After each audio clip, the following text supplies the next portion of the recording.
Hello, everyone. Welcome to the Beef Virtual Experience. We'd also like to extend a welcome to our Feedstuffs 365 audience. We're simultaneously streaming to both groups here today.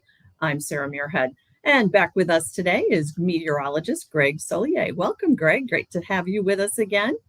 Thank you, Sarah. Pleasure to be with you here each and every time. And tell you what, we have plenty to talk about weather-wise on what continues, at least for parts of the Corn Belt, to be more or less a midsummer setup. The western states and those plain states areas for our beef of friends getting some degree of rainfall, a lot really more needed to alleviate dryness and drought out there. And the tropics are getting busy. We always talk about that in the Atlantic Basin because it does have a direct influence on Corn Belt weather across the plains and everything to the west and left of there. So lots to talk about here in the next 30 minutes.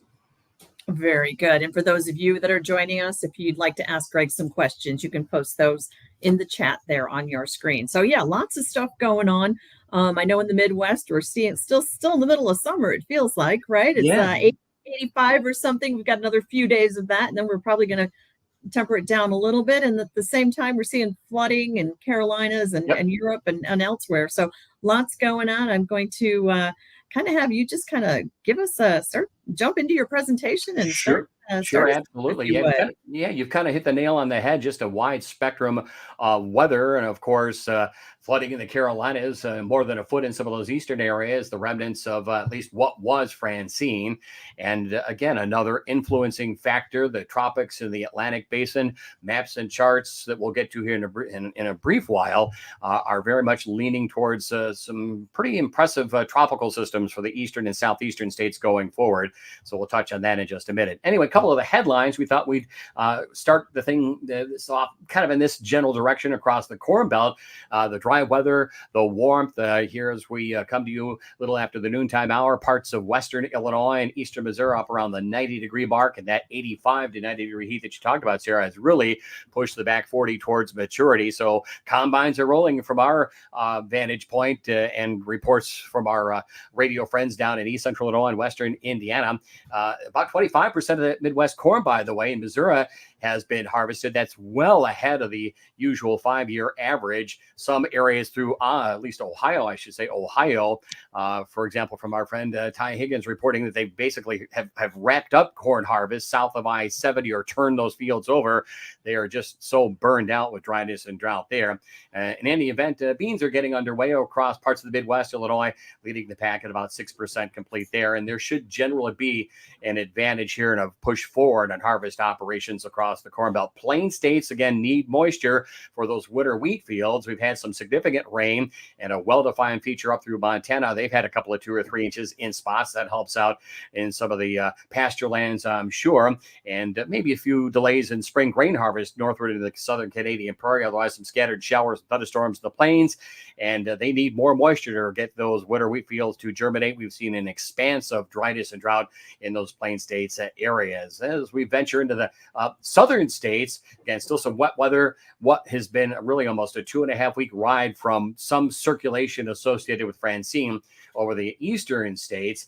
Otherwise, things are pretty much at a quiet note. They're assessing sugarcane in the areas of the Delta region and cotton as well. They had significant rains to ease dryness and drought to a certain degree in Missouri, but the quality loss there. And again, we'll talk about it in a second. There are at least 2 potentially high impact tropical systems for the southeastern states up the eastern seaboard, and that will have a direct influence on changing weather across the heartland, the plains of the Corn Belt going forward. And the western states, yesterday, Tuesday, the 17th of September, first time in 113 days that Phoenix, Arizona did not top the 100-degree mark there, Sarah. So lots of headlines going on across the country, and things in an otherwise pretty good shape in most areas of the Midwest and the plain states, whether it be winter wheat planting operations or harvest across the Corn Belt. Yeah, I've been in Reno, Nevada the last few days, so I haven't seen that harvest start to get underway. But it's raining here, right? I go to the desert and it rains and it's like 50 degrees, 50 to 60. I'm like, what and the heck? it's raining in central and parts of central California, where it's very much premature to start their rainy season out. So sorry you had to go out to Nevada to see rain, but that's where it's at. Not anywhere across the Midwest this afternoon. And we did have a speaker earlier today showing us a drought map for the last 30 days. And there still seems like that southern plains for the cattle sector is still a problem, still a concern, not only for this fall, but probably going into pastures for spring as well. So why don't you give us the latest? I know you take a look at the very latest maps here. Right. And just to put things into perspective around here, back in late May, look how idyllic it was, with the exception of Kansas and western Texas and Oklahoma. Everyone into the northern plains, the eastern Corn Belt, was in relatively good shape, if not very good shape. Now, here's the latest one as of September 10. And look at the degradation of soil moisture levels, just burned out, blown out in through Ohio. There's been a westward expanse on that dryness into Indiana, parts of Illinois, some of the upper Midwest in relatively good shape. But at the same time, those cool air surges, as we got those tropical systems to come up the eastern seaboard across parts of the Dakotas, the soybean, at least soybeans beginning to drop leaves. Well, it's only running at about maybe 35% of normal based on 5-year averages. So some of those upper Midwestern areas are a bit slow in getting things where they need to be in the soybean side of things. But yeah, an expansion of dryness and drought across the plains, back up through Big Sky. This was prior to the recent rains out through Montana and across the western states as well. Again, the outlook for the month of September from the Feds was pretty much on target for the eastern and southern Corn Belt, as well as down through the Delta and this whole corridor up and down the eastern seaboard, where it is dry and drought ridden. We've got to keep an eye from one extreme to another. It may go from a drought to a flood if the tropical systems work out accordingly along or west of the Appalachians late next week, 27th to 29th of September, and then another one perhaps very much into early October. Texas, up in the air there, and of course, pretty much on target for worsening dryness and drought across the northern and central plains. The seasonal outlook that takes us through the end of November. The fall season outlook shows still some worsening in the northern and central plains. That's really no big surprise. I think we're on board with that. A little optimistic and through Texas. Again, it may turn out to be way too much of a good thing. And those cotton, sorghum, and soybean fields of the southeastern states, they're going to get it again, we think, with whether it's wind-driven rain, a tropical system, flooding, whatever you have. They have their sleeve tropical-wise in the eastern Atlantic. Things are moving along into the western Atlantic and the Caribbean going forward. So, Sarah, we'll just jump into the current assessment here of the weather maps and charts here, those green spaghetti lines. And we at least do forecasting from top to bottom, not bottom to top, as in we take a look at the upper air perspective and begin to build the weather maps and charts southward. So here's this big H over Texas, aloft.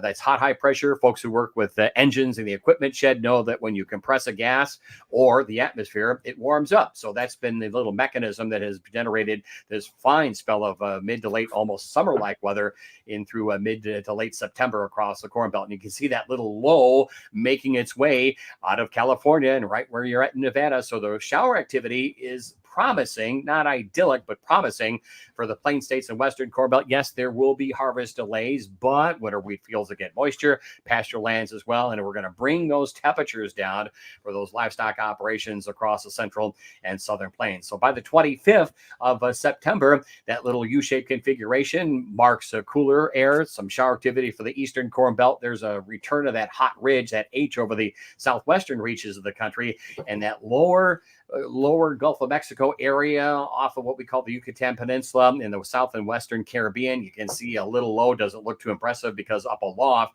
tropical systems are not that impressive, but that is probably the system for mid to late next week. Would think that's going to be about the 26th to 29th.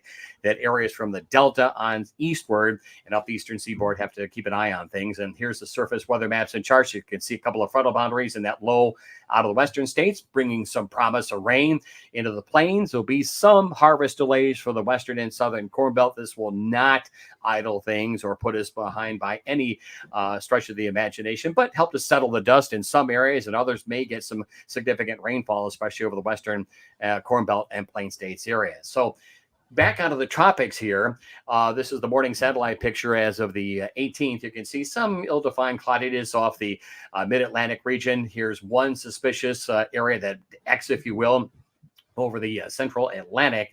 But if we take a look over the next 7 days, we think that'll be a northward drift. It's this area in the southwestern Gulf of Mexico, that hatched area, that we think going forward. Again, this is about 10 to 15 days out, but we've got what we call weakening, Sarah, in the upper levels of the atmosphere. The hot high is breaking down and moving into the southwestern states. So there's another warm high over the northern and central Atlantic. So we get this sort of channeling effect.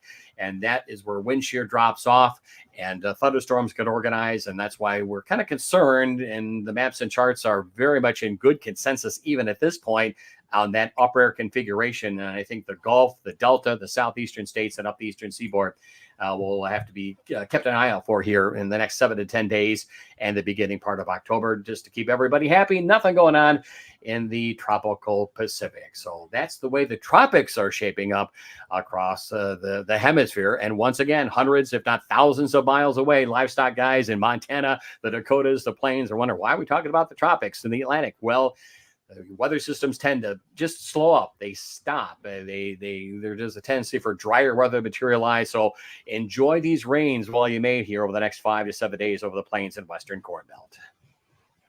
Yeah, it looks like you got some new precipitation totals here to show us, right? Exactly. Let's get into those. Yeah, well, the next 24 to 48 hours, you can see a kind of a well-defined curl to the moisture pattern, and that is good news. Maybe some spring grain harvest delays, but pasture lands and just about anything else will be appreciating the rainfall and moisture that will actually have the higher peaks of about probably 7,000 feet of snow. So Yellowstone will see that, the Bitterroot chain and parts of the northern and central Rockies. And you can see this diffuse area of wetter weather over the mid-Atlantic region. Now, if you go out the next 7 days, yeah, that's welcome news. Yes, harvest delays. We're always doing this juggling act of trying to get harvest going, make advance, get it done well before Thanksgiving, but you want to get moisture in the ground before Thanksgiving for winter wheat fields, the fields across the Midwest, before we have to deal with snow and ice and they get locked down firm and tight. Anyway, the next 7 days, significant moisture, an inch or two, maybe 3 for parts of Nebraska, Kansas, Missouri, Iowa, into the upper Midwestern areas, even as far east to sections of Illinois and Indiana, may see maybe a half to an inch worth of rain. At least one other area of concern you can see in those deeper hues and shades of red and orange. There is something growing down there in the areas of South Florida and the western through central, at least Caribbean and the tropical waters of the Gulf, I should say. Everything coming together down there towards Cuba, Jamaica, east of the Yucatan Peninsula over the next 7 days. So we'll keep an eye on things from, again, the mouth of the Mississippi up the Appalachians into the Northeast and New England going forward. Back to these squiggly lines here. And again, you can see this U-shaped configuration over the middle part of the country. So temperatures are coming down after this surge of moisture the next probably 3 to 5 days in those plain states, Corn Belt areas, and for livestock operations, pasture lands. We're probably going to bring an end to the moisture pattern, but there will be significant relief for those cover crops, livestock as well, developing from northwest to southeast with a push of at least more seasonal, cooler, drier air. You can also see how these lines compact off in through areas of the northern Pacific. So cold air is tooling up across Alaska. No sign of it moving on southward, but the weather pattern is going to feature from the Missouri on westward, cooler, drier air after these rains the next several days. And again, anything from the Ohio down to the Delta and points east will be suspect. Weather Service forecast here, the National Weather Service 6 to 10 outlook. So there's cooler air coming on in, but still generally at or above average. So there's no sign of a significant frost or freeze whatsoever across the northern plains and upper Midwestern locales, and just a sort of amorphous, general, somewhat above average tendency for moisture in the plains and Corn Belt locales, with those deeper shades of green, certainly concurrent and agreeing with our thinking that it will be the mid-Atlantic, the Delta, the Southeast, and Florida that will get significant, probably flooding rainfall from at least 2 tropical systems going forward. Now through about October 1st, you can see still some strengthening, those compaction of those lines in the northern sections of the Pacific off the Alaska coast, and as well that detrophidus, that U-shaped configuration over the middle part of the country, roughly from about the Missouri River on westward. So again, temperatures down, still a little bit above average. Will break the heat even on the southern plains and still keep, generally speaking, weather pretty active from the eastern third of the country, the Appalachians on southward. So there's late season warmth. If you're still trying to get the back forward to maturity, again, we've got some bean development issues in the upper Midwest from those two previous cool air surges, Minnesota, the eastern Dakotas, Wisconsin. So this is good news here. And we tend to move into a drier scenario. Maybe not great again, trying to ease drought conditions, but on the other side of the ledger, opportunities for what we've really been labeling on the radio, early and often access to fields, with the exception of the upper Midwest. And again, kind of a bullseye target of moisture anywhere from the Delta to Maine and southward, with again, two probably at least moderate category, 2 or 3 hurricanes, I should say, that'll come out of the Gulf of Mexico or the far southwestern Atlantic here in the next 10 to 15 days. So that is our thinking, Sarah, at least in the tropical sense, and the government's thinking, just because we're an equal opportunity weather forecaster, I guess. Best way to put it. Anyway, on to our weather maps and charts around here. And once again, I can't spell it very correctly, but in any event, we have the outlook for you for the rest of fall and some thoughts on the upcoming winter season as well. All right, let's get into that. I was going to ask you when the first snowflake, we might see that, but it sounds like you've got some, might have us covered here. So you go ahead. Nothing really all that worrisome about an early arriving winter season. We think there's a La Nina cooking someplace into the early to mid winter weather pattern. In any event, here for the rest of September and into October.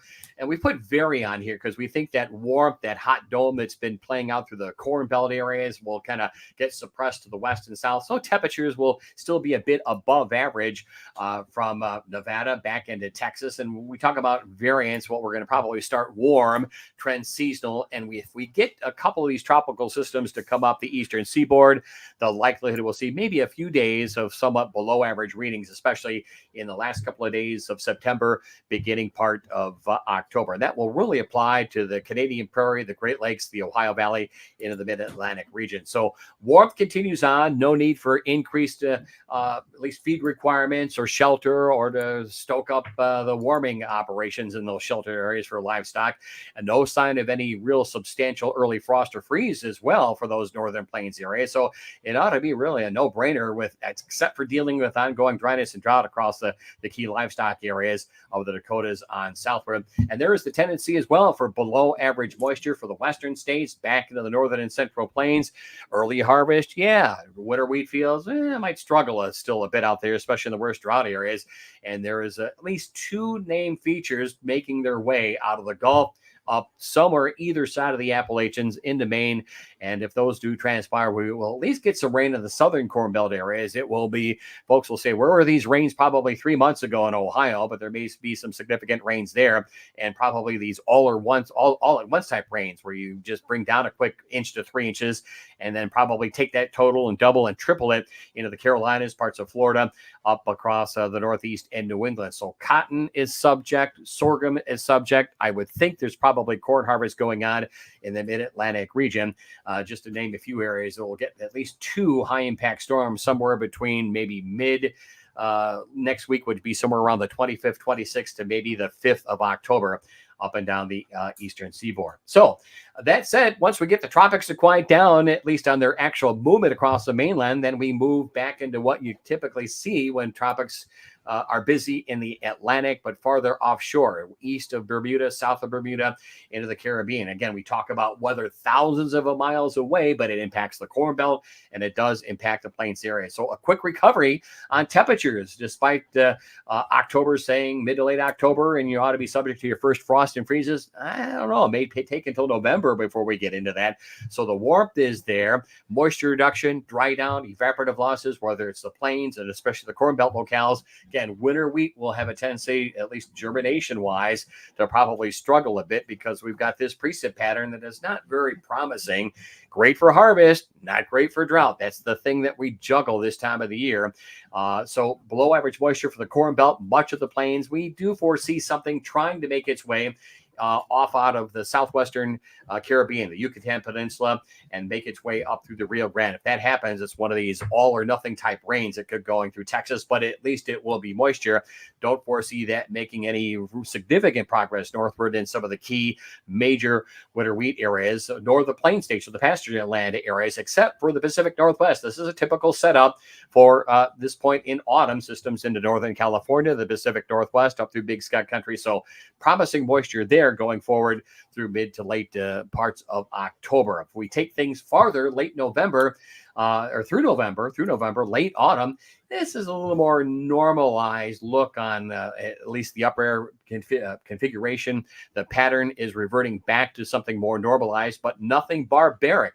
A trend towards maybe a little below. Maybe by November, we're beginning to see our first frost and freezes through the northern plains, Minnesota, Wisconsin, Michigan. Temps will vary, but generally right around seasonal norms to maybe a little above from Big Sky into the land of Lincoln, and from there on eastward, and a little bit fragmenting of the ridging over the western and southwestern parts of the country and the delta and southeastern sections of the country. But again, the tropics are busy. So again, things are relatively quiet. Maybe the tail end Charlie of these weather systems making their way through the western Corn Belt and parts of the plains may bring a little more organized rainfall. I do not see, despite the above average tendency on moisture and amounts, seeing this that will significantly corrupt and delay and slow up and stop harvest operations across the Corn Belt. And it's a more normalized moisture pattern for the northern plains, Big Sky, the winter wheat belt, central and southern plains. Right, the southwestern reaches of the country ought to be probably an early cotton harvest, and through Arizona, the irrigated variety, and things relatively quiet across California as well. So one more tropical system to contend with moving its way into the western Atlantic. If we take a look at late autumn from an early December perspective, normal temperatures. We're probably seeing our first recurrent frost-free cycles out of the Dakotas, Minnesota, Wisconsin, upper Midwest, some warmth over the Gulf Coast and down through Texas, western states. That little bend in the steering currents is still there. So we still have a tendency to have a little more moisture returning. Wouldn't you know it? We get more rain into Ohio and we don't really need it, but it's there. And wetter weather expected, and probably some seasonal snow for the upper Midwest, parts of the eastern Corn Belt. Not enough that would significantly idle and delay and stop harvest operations in the east, and it ought to be all ahead forward back into the western Corn Belt and still back in a drier mode in through Montana, the western states, and more normalized moisture, but still not enough to overcome the dryness and drought into the central and southern plains. So that is what we see here through late autumn into early December. Pretty much normal stuff, Sarah. There's nothing out of control, nothing alarming, with the exception of whatever impacts the southeast, the eastern states, and up the eastern seaboard. For some folks, it'll be a benefit for the harvest. Not so great with maybe winter wheat fields and germination in mind in those winter wheat fields. And it ought to be a pretty easy go of it for our, relatively speaking, never easy, I'm probably sure, on the livestock side of things, but relatively headline-free weather expected across the plains and those beef areas, if you will, as we move forward for the remainder of the autumn season and to early December as well. Well, livestock industry always likes a good harvest season too, right? Because then we get some lower feed costs, perhaps. So there you go. That's all good news as well. So, yeah. So what you mentioned La Nina? Yes. Where are we at in that? Is it just kind of like a thing that maybe is going to happen, or where are they talking at this point in terms of moving into that cycle again? Well, we have pretty good, and we have a kind of a quick outlook here on the winter season, I should say, and it does. Put that back. There you go. And if we move forward here is the early winter outlook. Yes, it's La Nina, and it's not necessarily like throwing a light switch and then we're off to the races and transitioning to this, but we kind of think that sometime in through mid to late December, maybe the holiday season, early January, that's kind of what we're labeling early winter here. We ought to begin to see a return, and we're seeing that already, to a more neutral, what we call a neutral state atmosphere, as in the water temperatures there. And when we categorize El Nino, La Nina, it's really a degree or 2 centigrade in water temperatures either side of an average. So we anticipate waters in the tropical Pacific and northward from there to return to more normal values, more normal temperatures. And then probably, as we pointed out, mid to late December, early January, as you can see here, a transition into a La Nina setup. That is cooling of those waters in the open central and northern Pacific down by about a degree or a degree and a half. And that will adjust the steering currents accordingly. And we think there will be maybe, by the way, one more system somewhere in the Atlantic. The tropical weather season goes officially to the 1st of December, but there may be a hybrid out there floating around. But in any event, a range of weather, a pretty mild start to the winter season for the eastern and southern Corn Belt, but then a more significant cooler surge. And so we don't get this hardening process for perennials, and maybe livestock don't get acclimated as quickly enough when we have these quick turnarounds in temperatures. So the transition point is somewhere between about the 15th of December and about January 7th on our longer range of weather maps and charts around here. And so we come up with this here with La Nina ahead, and probably strengthening, and as we get into the deeper parts of mid and late winter time, and at least early on in that same time frame here, in that mid-December to early January, here we go into something more normalized, more typical of early winter, progression of weather systems into northern and central California. Winter wheat, we don't think the grounds will be firmed up, and this will be a range from snow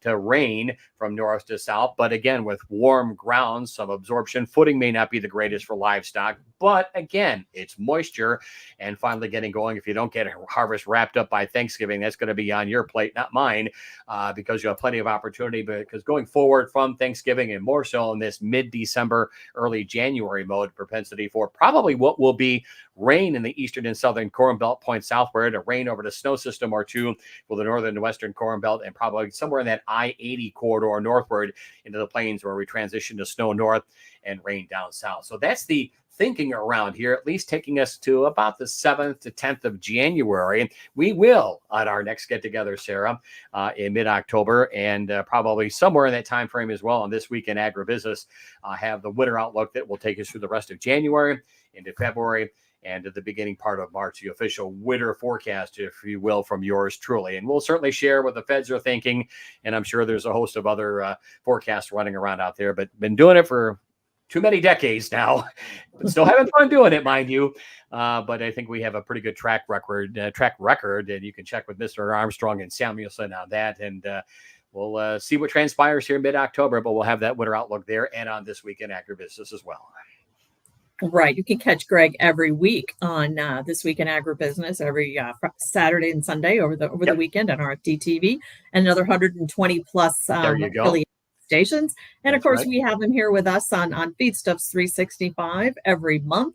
And, we've got a special guest on Beef, the virtual experience with us this month. So we appreciate great to have those folks. Yeah, great to have those folks with us. And every week with Mike Pearson. And we have a 4-week forecast. If it's not a seasonal outlook, every week we'll take you out 4 weeks. You're not going to find that anywhere else on any other weather source.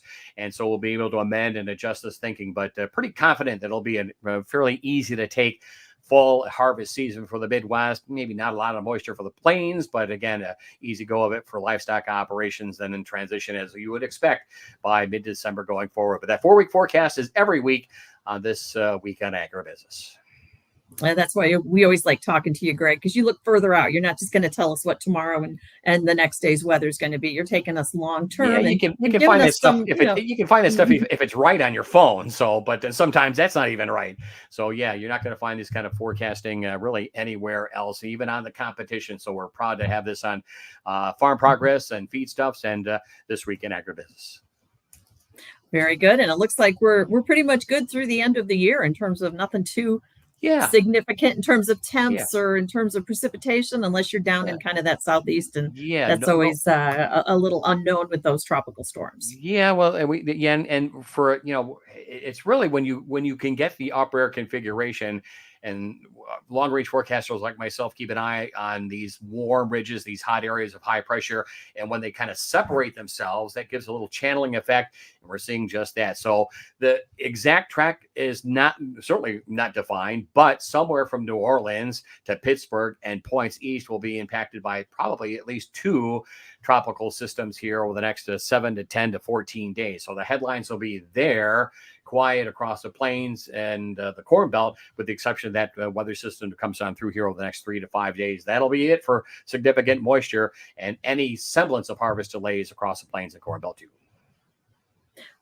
Very good. There you have it, folks. There's your outlook. Thank you, Greg. Thank you so much for joining us here today. Thank you. Always a pleasure.